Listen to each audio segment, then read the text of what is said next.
Welcome to direction e learning. ജോഗ്രഫിയുടെ മറ്റൊരു ക്ലാസ്സിലേക്ക് സ്വാഗതം. ഇന്ന് നമ്മൾ ചർച്ച ചെയ്യാൻ പോകുന്നത് നമ്മുടെ കേരളത്തിന്റെ ജോഗ്രഫി, ബേസിക് ആയിട്ടുള്ള കേരള ഫാക്ട്സും കേരള ഫിസിയോഗ്രഫി, അതേപോലെ തന്നെ കേരളത്തിലെ ഡിസ്ട്രിക്ട്സ്. നമ്മൾ എല്ലാ പരീക്ഷകൾക്കും സ്ഥിരമായിട്ട് ചോദിക്കുന്ന ഒരു മേഖലയാണ്. കേരളവുമായി ബന്ധപ്പെട്ട ഭൂമിശാസ്ത്രപരമായിട്ടുള്ള ഫിസിയോഗ്രഫി. അത് വരുമ്പോൾ അവിടെ നമ്മുടെ ഭൂമിയായിട്ട് ബന്ധപ്പെട്ട എന്തോ കാര്യങ്ങളുണ്ട്, എന്തൊക്കെ ഫിസിക്കൽ ഡിവിഷൻസ് വരുന്നുണ്ട്. അതേപോലെ തന്നെ നമ്മുടെ ഓരോ പ്രധാനപ്പെട്ട പോയിന്റ്സ് എന്ന് പറയുമ്പോൾ മൗണ്ടൻസ് കാര്യങ്ങൾ, തീരപ്രദേശം, അതുമായി ബന്ധപ്പെട്ട ബീച്ചുകൾ, പിന്നെ നമ്മുടെ ജില്ലകൾ, 14 ജില്ലകളും അതുമായി ബന്ധപ്പെട്ട ഫാക്ട്സ് ഒക്കെയാണ് നമ്മൾ ഇന്നത്തെ ഒരു ടോപ്പിക്കിൽ ചർച്ച ചെയ്യാൻ പോകുന്നത്. ആദ്യമായിട്ട് കേരളത്തിന്റെ ഭൂമിശാസ്ത്രവും കേരളത്തിന്റെ ഫിസിയോഗ്രഫി പഠിക്കുന്ന സമയത്ത് ആദ്യം നമ്മൾ നോക്കേണ്ടത് കേരളവുമായി ബന്ധപ്പെട്ട ചില അടിസ്ഥാന വിവരങ്ങളുണ്ട്. അതായത് നോ യുവർ സ്റ്റേറ്റ്, നമ്മൾ താമസിക്കുന്ന നമ്മുടെ സംസ്ഥാനവുമായി ബന്ധപ്പെട്ട പ്രധാനപ്പെട്ട ഫാക്ട്സ് ആണ് നമ്മൾ ആദ്യം തന്നെ നോക്കാൻ പോകുന്നത്. നമുക്കറിയാം, നമ്മുടെ ഇന്ത്യയുടെ തെക്ക് പടിഞ്ഞാറേ ഭാഗത്ത് ഏറ്റവും താഴെയുള്ള ചെറിയൊരു സംസ്ഥാനമാണ് കേരളം എന്ന് പറയുന്നത്. അത് ഫോം ചെയ്തത് എന്നാണ് 1956-ലാണ്. 1956 നവംബർ 1-നാണ് കേരള സംസ്ഥാനം ഇന്ന് കാണുന്ന രീതിയിലുള്ള കേരള ഒരു സംസ്ഥാനമായിട്ട് ഫോം ചെയ്യുന്നത്. ആ ഒരു കേരള സംസ്ഥാനത്തിന് നമ്മുടെ മൊത്തം ഇന്ത്യ രാജ്യത്തിന്റെ ഭൂപ്രകൃതിയുമായി ബന്ധപ്പെട്ട് നമ്മൾ നോക്കുമ്പോൾ 1.18% നമ്മുടെ ഒരു ഷെയർ എന്ന് പറയുന്നത്. ഇന്ത്യയുടെ ഭൂപ്രകൃതിയുടെ 1.18% കേരളത്തിന്റെ ഷെയർ ആയിട്ട് വരുന്നത്. അതേപോലെ തന്നെ ആ കേരളത്തിന് നമുക്ക് 38,863 സ്ക്വയർ കിലോമീറ്റർ വിസ്തൃതിയുണ്ട്. അപ്പൊ ഈ ഫാക്ടുകളൊക്കെ നമുക്ക് പല സമയത്ത് ആവർത്തിച്ച് ചോദിച്ചിട്ടുള്ള കാര്യങ്ങളാണ്. അത് നിങ്ങൾ നോക്കുക, ഈ 38,863 സ്ക്വയർ കിലോമീറ്റർ എന്നുള്ളത് പഠിക്കുക. അതേപോലെ തന്നെ ഏരിയ, കേരളത്തിന്റെ ഏരിയ എന്ന് പറയുമ്പോൾ ഇന്ത്യയായിട്ട് കമ്പയർ ചെയ്യുമ്പോൾ 1.18% ഫോം ചെയ്തത് എന്നാണ് നവംബർ 1-നാണ് 1956. അതായത് ഇന്ത്യയിൽ മൊത്തം നമ്മളെ ഈ രാജ്യത്ത് സംസ്ഥാന പുനഃസംഘടനയുടെ ഭാഗമായിട്ട് വന്ന ആ ഒരു സമയത്ത് രൂപീകരിച്ചതാണ് കേരളം ഇന്ന് കാണുന്ന രീതിയിലുള്ള ഒരു സ്റ്റേറ്റ് ആയിട്ട് രൂപീകരിക്കുന്നത്. അതിന് മുന്നുള്ള കാര്യങ്ങൾ നിങ്ങൾ പഠിച്ചിട്ടുണ്ടാവും, തിരുക്കൊച്ചിയും അത് കാര്യങ്ങളൊക്കെ നിങ്ങൾ ഇതിനു മുമ്പ് പഠിച്ചിട്ടുണ്ടാവും.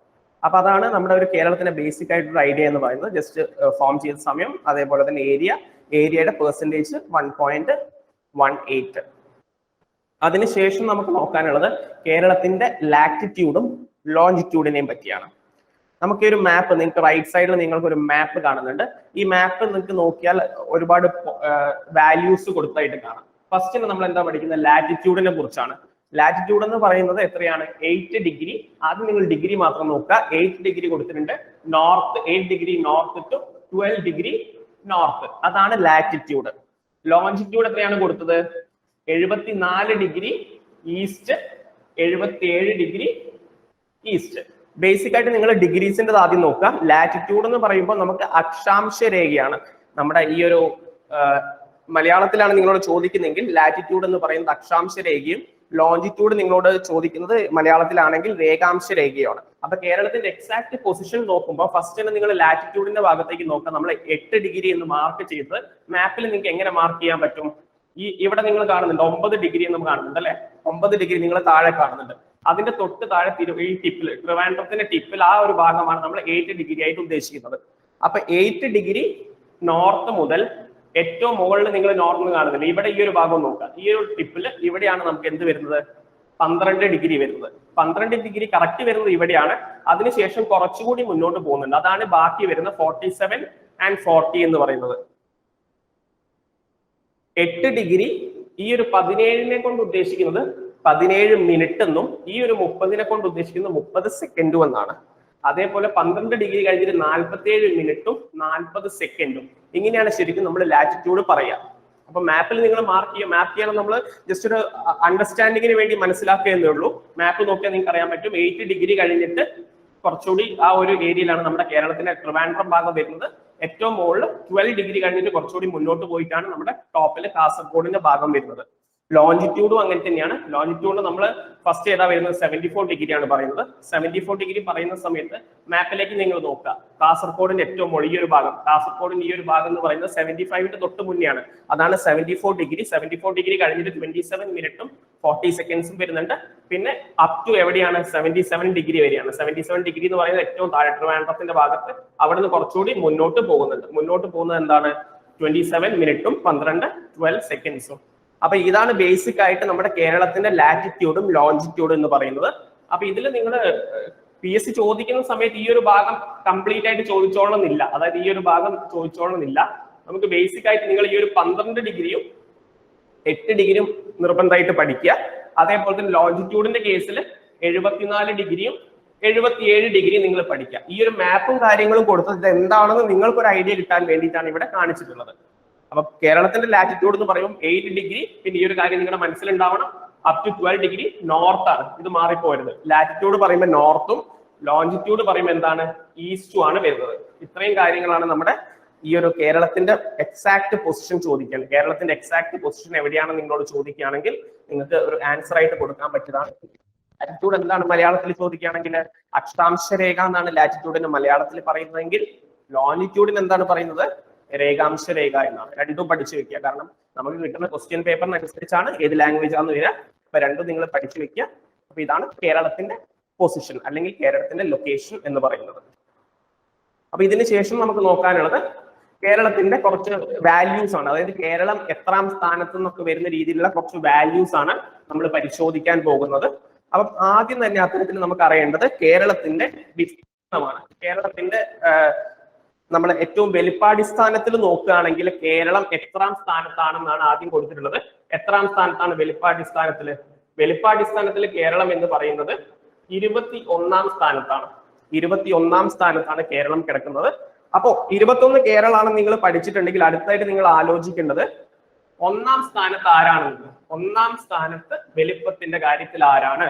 1ാം സ്ഥാനത്ത് വലിപ്പത്തിന്റെ കാര്യത്തിൽ വരുന്നത് രാജസ്ഥാനാണ്. രാജസ്ഥാനാണ് 1ാം സ്ഥാനത്ത് വലിപ്പത്തിന്റെ കാര്യത്തിൽ വരുന്നത്. പിന്നെ 21 കേരളം ഉണ്ട്. 28 ആരുണ്ട്? 28 സംസ്ഥാനത്തിൽ 28 ആരാ വരുന്നത്? 28 നമുക്ക് ഗോവ വരുന്നുണ്ട്. രാജസ്ഥാനും ഗോവയാണ് നമുക്ക് രണ്ടായിട്ട് വരുന്നത് വലിപ്പത്തിന്റെ കാര്യത്തിൽ. 1ാമതായിട്ട് രാജസ്ഥാനും 21ാമതായിട്ട് കേരളം വരുന്നുണ്ട്. 28ാമതായിട്ട് നമുക്ക് ഗോവയും വരുന്നുണ്ട്. ഇത് വലിപ്പാടിസ്ഥാനത്തിൽ. ഇനി നമുക്ക് നോക്കാനുള്ളത്, അടുത്തായിട്ട് നമുക്ക് നോക്കേണ്ടത് പോപ്പുലേഷന്റെ കേസസിൽ എന്താണെന്ന് നോക്കാം. പോപ്പുലേഷന്റെ കേസസിലേക്കാണ് വരുന്നതെങ്കിൽ കേരളത്തിന്റെ ഒരു പൊസിഷൻ എന്ന് പറയുന്നത് 13ാം സ്ഥാനത്താണ്. മൊത്തം സംസ്ഥാനങ്ങളിൽ 13th പൊസിഷനിലാണ് പോപ്പുലേഷന്റെ ബേസിസിൽ കേരളത്തിന്റെ റാങ്കിങ് വരുന്നത്. അപ്പൊ ഇവിടെ നമ്മൾ ആലോചിക്കുക, 13 കേരളമാണെങ്കിൽ 1ാമതായിട്ട് ആരാണ്? 1ാമത്തെ പൊസിഷനിൽ ഇരിക്കുന്നത്, ഏറ്റവും ടോപ്പ് പോപ്പുലേഷനിൽ ഇരിക്കുന്നത് ഉത്തർപ്രദേശ് ആണ്. ഏറ്റവും ടോപ്പ് എന്ന് പറയുന്നത് ഉത്തർപ്രദേശ് ആണ്. ഏറ്റവും ടോപ്പ് ഉത്തർപ്രദേശ് ആണ് ഏറ്റവും ടോപ്പ് വരുന്നത്. അതേപോലെ തന്നെ ജനസംഖ്യ അടിസ്ഥാനത്തിൽ ഏറ്റവും ലാസ്റ്റ്, സംസ്ഥാനങ്ങളുടെ കേസിൽ ഏറ്റവും ലാസ്റ്റ് വരുന്നത് ആരാണ്? സിക്കിം ആണ് ഏറ്റവും ലാസ്റ്റ് വരുന്നത്. ഏറ്റവും ലാസ്റ്റ് എന്ന് വരുന്നത് സിക്കിം ആണ്. ഇത്രയും കാര്യങ്ങൾ നമ്മൾ ഈ ഒരു പോപ്പുലേഷന്റെ ബേസിസിൽ നിങ്ങൾ ഓർത്തിരിക്കണം. കേരളത്തിന്റെ സ്ഥാനം എന്ന് പറയുന്നത് 13 ആണ്. 1ാം സ്ഥാനത്ത് വരുന്നത് UPയും അതേപോലെ തന്നെ അവസാന സ്ഥാനത്ത് മൊത്തം സംസ്ഥാനങ്ങൾ ഏറ്റവും ലാസ്റ്റ് 28ാം സ്ഥാനത്തേക്ക് വരുന്നത് സിക്കിമുമാണ്. അതിനുശേഷം കേരളത്തിന്റെ തെക്ക് വടക്ക് നീളം. കേരളത്തിന്റെ തെക്ക് വടക്ക് നീളം എന്ന് പറയുമ്പോൾ കാസർഗോഡ് ഏറ്റവും മുകളിൽ നോർത്തില്, കാസർഗോഡ് തൊട്ട് ഏറ്റവും താഴെ വരുന്ന ജില്ല ഏതാണ്? തിരുവനന്തപുരം. തിരുവനന്തപുരം ജില്ലയുടെ തെക്ക് വരെയുള്ള ആ ഒരു തെക്ക് വടക്ക് നീളത്തെ കുറിച്ചാണ് ഇവിടെ 560 കിലോമീറ്റേഴ്സ് ആണ്. 560 കിലോമീറ്റർ ആണ്. അതേപോലെ തന്നെ കടൽ തീര നീളം. കേരളത്തിന്റെ കടൽ തീരം, കേരളത്തിൽ ഏകദേശം ഒരുപാട് ജില്ലകളിൽ, 5 ജില്ലകൾ ഒഴിച്ച് ബാക്കി ജില്ലകൾക്കൊക്കെ നിങ്ങൾക്ക് കടൽ തീരം കാണാൻ സാധിക്കും. ആ ഒരു കടൽ തീരം എന്ന് പറയുന്നത് 580 കിലോമീറ്റേഴ്സ് ആണ്. 580 കിലോമീറ്റർ ആണ്. പക്ഷെ ചില ആൻസർ ക്വസ്റ്റ്യൻസിൽ നമുക്ക് ഇപ്പം 590 കാണാറുണ്ട്. അപ്പൊ PSCയുടെ നിങ്ങൾക്ക് അറിയാം, പല ഉത്തരങ്ങൾ നമുക്ക് 2 രീതിയിലൊക്കെ നമ്മൾ പഠിക്കേണ്ടതായിട്ട് വരാറുണ്ട്. അപ്പൊ ഈ ഒരു കേസിൽ നിങ്ങൾ ഓർത്തിരിക്കേണ്ടത് 580 ആണെങ്കിൽ അത് കൊടുക്കുക. ഇൻ കേസ് 590 ആണ് ഓപ്ഷനിൽ ഉണ്ടെങ്കിൽ, 80 ഇല്ല എന്നുണ്ടെങ്കിൽ അതും അതിനനുസരിച്ച് നിങ്ങൾ യുക്തിപരമായിട്ട് നിങ്ങൾ മാർക്ക് ചെയ്യുക. അപ്പൊ തെക്ക് വടക്ക് നീളം എന്ന് പറയുന്നത് 560 കിലോമീറ്ററും കടൽ തീര നീളം എന്ന് പറയുന്നത് 580 കിലോമീറ്ററുമാണ്. അതേപോലെ അടുത്ത നമുക്ക് എന്താ, ബിഗ്ഗസ്റ്റ് ഡിസ്ട്രിക്ട്. കേരളത്തിനെ സംബന്ധിച്ച മറ്റൊരു ഫാക്ട് ആണ്. ഏറ്റവും വലിയ ജില്ല എന്ന് പറയുന്നത് പാലക്കാടും ഏറ്റവും ചെറിയ ജില്ല എന്ന് പറയുന്നത് ആലപ്പുഴയാണ്. അപ്പൊ കേരളവുമായിട്ട് ബന്ധപ്പെട്ട അടിസ്ഥാന വിവരങ്ങൾ എന്തൊക്കെ നമ്മൾ പഠിച്ചു? വലിപ്പാടിസ്ഥാനത്തിൽ കേരളത്തിന്റെ സ്ഥാനം 21 ആണെന്ന് നമ്മൾ പഠിച്ചു. അതിൽ 1ാം സ്ഥാനത്ത് രാജസ്ഥാനാണ്. ഏറ്റവും അവസാനം 28ാമത്തെ സ്ഥാനത്ത് ആരാണ്? ഗോവയാണ്. ജനസംഖ്യ, പോപ്പുലേഷന്റെ അടിസ്ഥാനത്തിൽ നമ്മൾ നോക്കുന്ന സമയത്ത് ഏറ്റവും പോപ്പുലേറ്റഡ് ആയിട്ടുള്ള നമ്മുടെ സ്റ്റേറ്റ് എന്ന് പറയുന്നത്, ഇന്ത്യയിലെ സ്റ്റേറ്റ് എന്ന് പറയുന്നത് ഉത്തർപ്രദേശ് ആണ്. കേരളത്തിന്റെ കേസ് വരുമ്പോൾ അത് 13th റാങ്കിങ്ങിലാണ്, 13ാമത്തെ പൊസിഷനിലാണ്. തീരെ പോപ്പുലേഷൻ ഇല്ലാത്ത, അതായത് പോപ്പുലേഷൻ റാങ്കിൽ ഏറ്റവും താഴെ ഇരിക്കുന്ന ആളെന്ന് പറയുന്നത് സിക്കിമാണ്. പിന്നെ നമ്മൾ നോക്കിയ തെക്ക് വടക്ക് നീളമാണ്. കേരളത്തിന്റെ തെക്ക് വടക്ക് ഒരു തറ്റം മുതൽ മറ്റേ തറ്റം വരെയുള്ള തെക്ക് വടക്ക് നീളം എന്ന് പറയുന്നത് 560 കിലോമീറ്റർ ആണ്.